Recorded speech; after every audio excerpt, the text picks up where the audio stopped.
Today I'm going to show you how to use the splitter that most of you have bought for your new Sozo machine. So here's an end of attachment from my 12 by 24 mat, and here's the end of my small double loop. Okay, so I'm going to use these two today. So I'm going to take one end from my mat. I'm going to go ahead and click it in.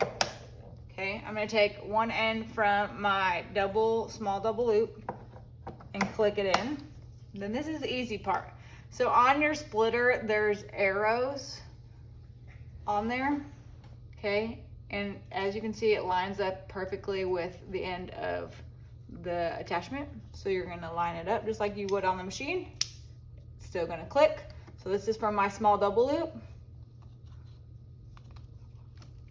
Okay, it clicked on my mat. And there you go, that's how you use the splitter. And then you just turn on your machine like normal. Pick a setting and turn it up.